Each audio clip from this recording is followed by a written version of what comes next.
student, my name is Bhupendra Patel and you are watching my YouTube channel LCS in Hindi. जो हमने operating system की series start की है उसमें unit number 2 में ये मेरा थर्ड वीडियो है, जिसमें आपको आज सिखाऊंगा शेड्यूलिंग एल्गोरिदम क्यों यूज करते हैं और उसके जो डिफरेंट एल्गोरिदम है like FCFS, SJF, RR and priority. तो उनको मैं डिटेल में आपको विद एग्जांपल इस वीडियो में सिखाने वाला हूँ। सो अभी तक आपने मेरा चैनल सब्सक्राइब नहीं किया तो प्लीज सब्सक्राइब बटन पे क्लिक कर दीजिएगा और बेल आइकन पे क्लिक कर दीजिएगा, क्योंकि जब भी मैं नया वीडियो अपलोड करूं तो आपको इजीली नोटिफाई हो जाए। तो चलो शुरू करते हैं आज का वीडियो, जो है हमारा शेड्यूलिंग एल्गोरिदम के रिलेटेड। तो बेसिकली फर्स्ट ऑफ ऑल मैं आपको बताऊंगा कि शेड्यूलिंग एल्गोरिदम यूज क्यों करते हैं। तो जो शेड्यूलिंग है वो एक मेथड है, जब भी कोई प्रोसेस एग्जीक्यूट होने को आता है अपने सीपीयू में तो उसको रिसोर्सेज प्रोवाइड करते हैं और वो जो प्रोसेस है उसको कंप्लीट करने का काम करता है scheduling, right, in our system.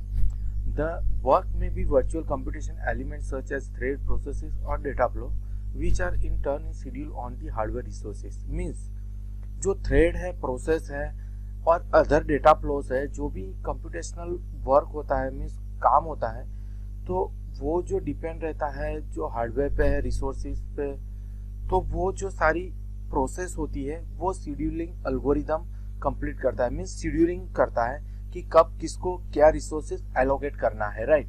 तो if scheduling is not decide on that manner, तो उसमें क्या होगा कि कुछ जो प्रोसेस वो कंप्लीट हो जाएगी, कुछ वेटिंग में रह जाएगी या कुछ कंप्लीट ही नहीं होगी, राइट। तो उसी लिए जो ये शेड्यूलिंग एल्गोरिदम बना है कि जो भी टास्क है it's depends on the different circumstances, so वो ट्राई करेगा कि हर एक प्रोसेस कंप्लीट हो जाए। मीन्स हर एक प्रोसेस है वो टास्क जो असाइन होता है वो कंप्लीट हो जाए with the use of the different resources, right. तो पहले हम पढ़ेंगे आज FCFS, first come first serve. तो आपको नाम से भी पता चल जाएगा कि फर्स्ट कम फर्स्ट सर्व क्या है। तो उसका मतलब है जो पहले आता है उसको पहले सर्व होता है, राइट। तो यहाँ पे एक एग्जांपल लेते हैं हम, तो मैं बताऊंगा यहाँ पे आपको एक, राइट। तो पहले first come first serve, right. तो ये अराइवल टाइम है, तो हमारा प्रोसेस ऐसा ही जाएगा, राइट, क्योंकि पहले P0 आया है तो उसका एग्जीक्यूशन टाइम कितना है, 5 है। तो यहाँ पे मैं लिख देता हूँ P0, राइट, और यहाँ हो गया 5 0, ओके। देन P1 तो उसका कितना है, 3 है, तो यहाँ पे P1 और यहाँ पे हो गया 3, तो 5 6 7 8, ओके। देन P2 तो यहाँ पे कितना है, 8, तो यहाँ क्या होगा 16, ओके। तो यहाँ पे क्या होगा P2 एंड लास्ट है हमारा P3, तो उसका कितना है, तो यहाँ पे आएगा 24, राइट। तो ऐसा ही 1 बाय 1 प्रोसेस कंप्लीट होगी।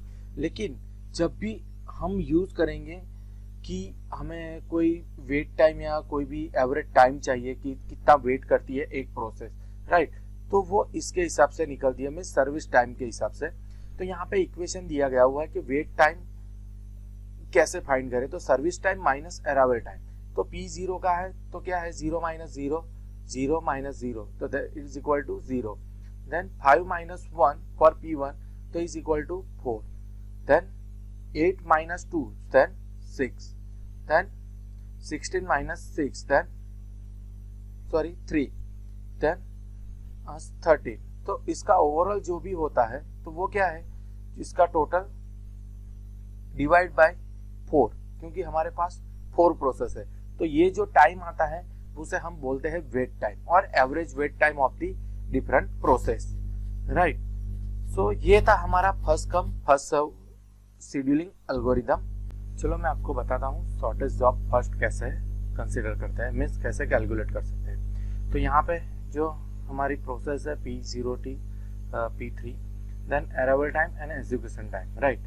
तो पहले हम प्रोसेस काउंट करेंगे कि जो भी एग्जीक्यूशन टाइम जिसका कम होगा उसे हम कैलकुलेट करेंगे, राइट।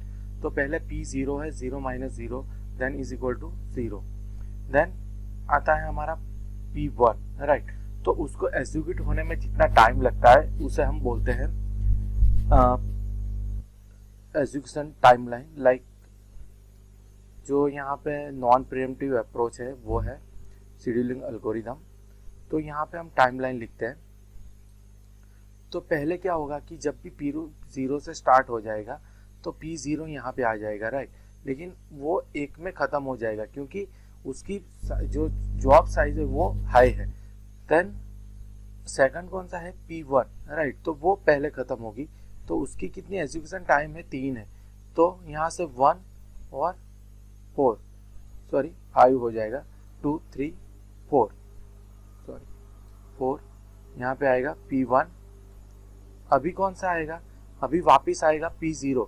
तो यहाँ पे 1 खत्म हो गया तो कितना आएगा यहाँ पे 4। तो यहाँ पे कितना रहेगा 8 और यहाँ खत्म हो गई P0। देन P3, तो P3 में कितना था 8 6 14, राइट। तो ये P3 हो गया हमारा। And last one is P2। तो P2 में कितना रहेगा कि सपोज 8 है तो यहाँ पे रहेगा 22, राइट। तो इसी तरह से हम कैलकुलेट करते हैं कि जो भी प्रोसेस टाइम शुरू होने में कितना टाइम लगता है। तो यहाँ पे देखिए 5 - 1, तो यहाँ पे 5 - 1 दैट मीन्स 4, 4 बचे यहाँ पे। देन 14 मीन्स ये P2 है, तो 14 - 12 आगे जो भी स्टार्ट होने वाले हैं वो बिट 2, राइट। तो ये हो गया 12 और जो हमारा था 8, तो यहाँ पे कितनी प्रोसेस 3 दी, तो यहाँ टोटल कितने हो गए 5। तो इसी तरह से हम इसका एवरेज टाइम निकाल सकते हैं। तो ये देखा हमने शॉर्टेस्ट जॉब फर्स्ट। अब हम बात करेंगे राउंड रॉबिन, राइट। तो राउंड रॉबिन में क्या होता है, कोई भी एक पार्ट लेते हैं जो डिफाइन करता है जिसको हमें एग्जीक्यूट करना है, तो उसको एक फिक्स टाइम दिया जाता है, उसे हम बोलते हैं क्वांटम, राइट। तो प्रीएम्प्टिव एल्गोरिदम है, दैट मीन्स कोई हायर प्रायोरिटी वाली कोई भी प्रोसेस आएगी तो जो एग्जिस्टिंग है उसको ओवरकम करके वो आगे निकल जाएगी, राइट। तो वो पहले एग्जीक्यूट होगी। तो उसी तरह मैंने यहाँ पे बताया आपको कि जो P0 है उसकी प्रायोरिटी कम है, पहले दिया हुआ है P3, राइट। तो यहाँ पे 0 था। देन ये जो P1 है उन्होंने स्टार्ट किया, P0 यहाँ पे बाकी रह गई। मीन्स P1 जो आता है वो पहले आ गया, उसकी प्रायोरिटी हाई रहती है तो वो पहले खत्म करके निकल जाएगा। देन P2, लेकिन P2 खत्म होने के पहले वो P3 हायर प्रायोरिटी में आता है, राइट। तो वो वापिस उसका काम शुरू कर देता है। तो इसी तरह से ये राउंड रोबिन कंप्लीट हो गया। जो भी एक पहली जो बाकी होगा होगी हमारी मिलीसेकंड, उसको तो वो कंप्लीट करके उसका वो कहां से हमें टास्क कंप्लीट करेगा और जो देखेगा कि बाकी कोई हायर प्रायोरिटी वाली कोई प्रोसेस है कि नहीं, फर्स्ट नंबर तो उसे कंप्लीट करेगा। तो यहाँ सेम एवरेज टाइम कैलकुलेट करने के लिए जो भी हमारा है 0 - 0 एंड 12 - 3 मींस, तो हम पहले डिफाइन करेंगे, ओके। पहले 0 - 0 आता है, 0 देन 12 - 3, जो मैंने लास्ट में चार्ट बताया था आपको, ये रहा कि 0 और -3, राइट। देन 9, तो यहाँ पे क्या होगा, -1 = 2 बोलते हैं। तो P2 कहाँ पे है, तो पहले कौन सी खत्म होगी, P1 ये 3 है, राइट। और -1 P0 P3 एंड में कौन सी खत्म होगी, P2। तो ये जो बेसिकली जो नाम है वैसे ही काम कैलकुलेट कर सकते हैं और हमें एवरेज टाइम मिलता है, जैसा हमारा लास्ट इक्वेशन है सर्विस प्रायोरिटी एल्गोरिदम, राइट। तो वही प्रायोरिटी एल्गोरिदम में क्या होता है कि जिसकी प्रायोरिटी हाई होती है उसको पहले 5 - 1 कंप्लीट होता है। तो कितना हुआ, तो यहाँ पे देखिए P2 का कि हाईएस्ट प्रायोरिटी सपोज कि ये स्टार्ट होता है 2, देन आफ्टर इमीडिएटली बंद हो जाता है क्योंकि प्रायोरिटी हाई किसकी है, यहाँ पे आएगा P3 की है। 8 - 2 मींस सेकंड है 6 P1 और लास्ट में 8 - 3 है, राइट। तो ये भी थोड़ा, तो इसी तरह से हम काउंट कर सकते हैं हमारा waiting time based on the service time as well as the education time और अराइवल टाइम।